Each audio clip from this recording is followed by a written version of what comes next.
citizenship right. They're citizens, and they have the right to vote, and they have the 13th, 14th, and the 15th, and the 13th Amendment is freed slavery, and the 14th Amendment citizenship.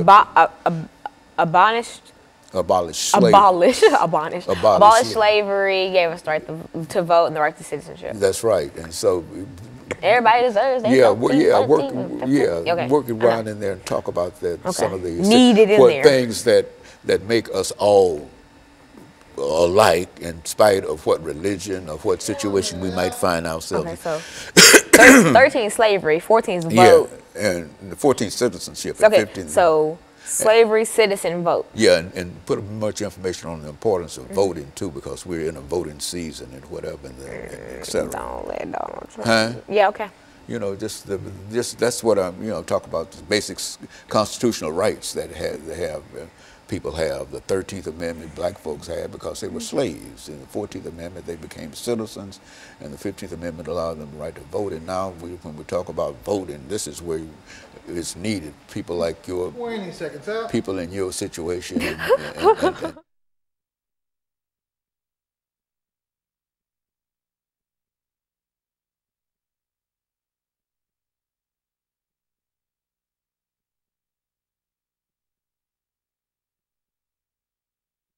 thank you, and welcome back to the final segment of the show for today.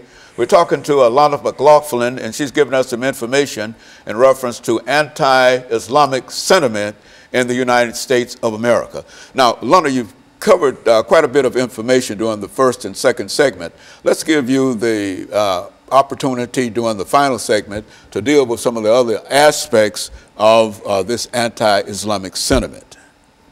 All right, and so if you're just tuning in the second segment, I talked about one personal experience that I saw anti-Semitism. Sentiment, oh my God. Sentiment going on towards a man who was carrying a Quran. He had on a traditional dress from some country. I'm not quite sure because I haven't really taken any cultural classes. But he wasn't American. He was carrying a Quran, so I'm going to make an inference that the man was a Muslim. And so we were kind of okay, I was in Washington, D.C., so I was at John F. Kennedy Airport, and I was trying to go to Nashville. And so I was going through TSA, and he was behind me. And so I got all my stuff packed. I put it in the little cubbies. They put it through. I got my stuff back. It was over with. And I was waiting on the chaperones that I was with to accompany me onto the flight and all that. So I kind of sat down, and I was observing what else was going on at the airport. And I saw TSA kind of giving the man who was behind me a hard time. Like, for instance, what they would do, like, this is his Quran. They would open it and just, like, kind of manhandle it, trying to see if there was anything in there, and they were shaking it. Like, it was, and it didn't look in too great a condition, so it looked like it could have snapped like that.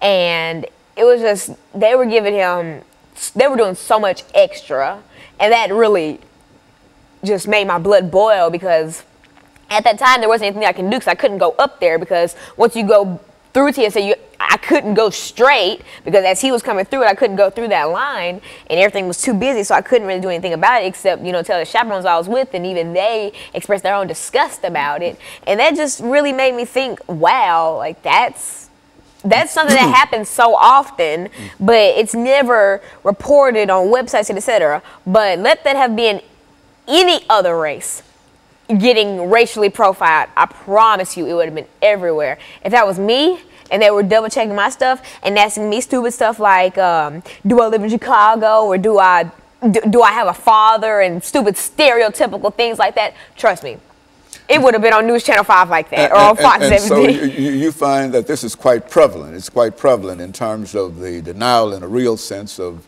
people's constitutional rights, the citizenship rights and whatnot. Is that what you're saying here? It is, and that's why I feel like there are certain political candidates who do not encourage equality.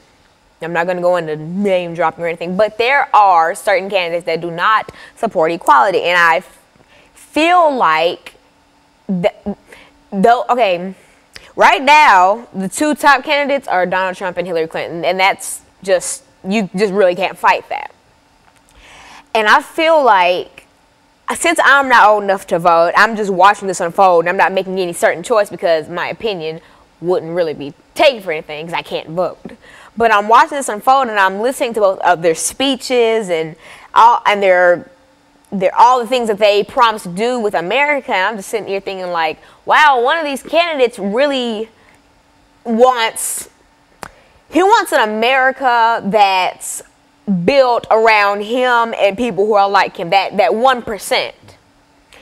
And I don't feel like you could really be a president if you don't think about other people, because running a country, you have to put others before yourself. You have millions of people who are looking up to you, who are abiding by your rules, and if you exclude them from so many things, A, that's not right, and B, that's dangerous. Alana, in your category and your age group, I know you're not old enough to vote yet, but do you find that there's any kind of sentiment in reference to what is going on from a social level, from a religious level, among the people that you meet every day? I mean, is there any recognition? I see so many sentiment, not even just Islamic. I see so much sentiment towards me going to school from my peers, because I was blessed with a brain and I've put my brain to use. So I'm in a lot of extracurricular activities that are academic based. So I've been called things like, I've been told things like, I don't want to be black because all I do is hang around white kids, and I'm so white and things like that. But the last time I checked, I don't look that white. So you think that in a real sense that there's quite a bit of really racism in a real sense among people of your age, and what are you doing to try to change that in order to make the world that we live in a better world? What are you doing, and what do you find that some of your peers can do? You know, first of all, what I personally do is I don't feed into it. I'm not going to fight some ignorant child who comes up to me spurring and spitting out a bunch of racial slurs towards me, because that's not going to do anything but end in a fight, and that's just not what I'm about to do.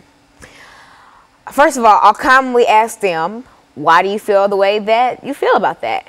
And if they have sense enough to give me an answer, I'm not going to bash them for that answer, because they probably, because see, racism, you're not born racist. You're taught racism.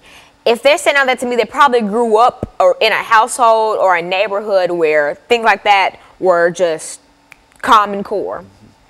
And so I asked them, say, let's make a mock conversation.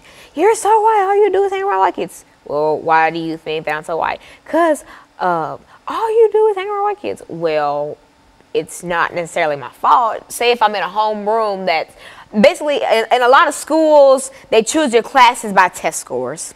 And so there will be, say, 6 teachers that have 2 advanced, 2 proficient, 2 basic, or a basic and a below basic. And so it is not my fault that in, say, a certain school, there are a lot of advanced students who just so happen not to be African American. That's not my doing, and I didn't ask for that to happen. And if I hang around all white kids, I just hang around my homeroom, because those are the people that I know. And if if the majority of them happen to be white or German or Irish or just non-African American, then that explains why I have so many friends who are not African American, because that's not who I'm in class with. I have plenty of African American friends.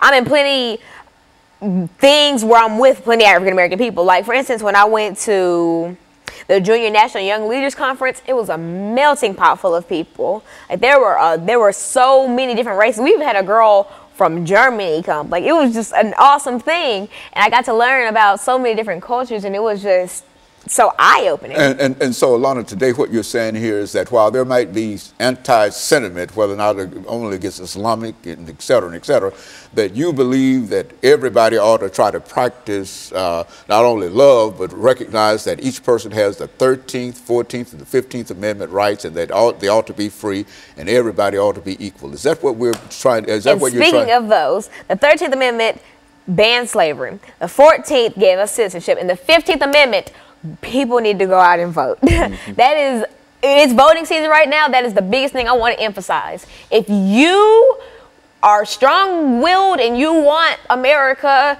to see the light of day, go out and vote. Because please, I hate when people say, I'm not going to vote, but it'll be the main one sitting around mad when the candidate they didn't want to win ends up winning. You could have prevented that just by voting. So I encourage everybody to go out and vote.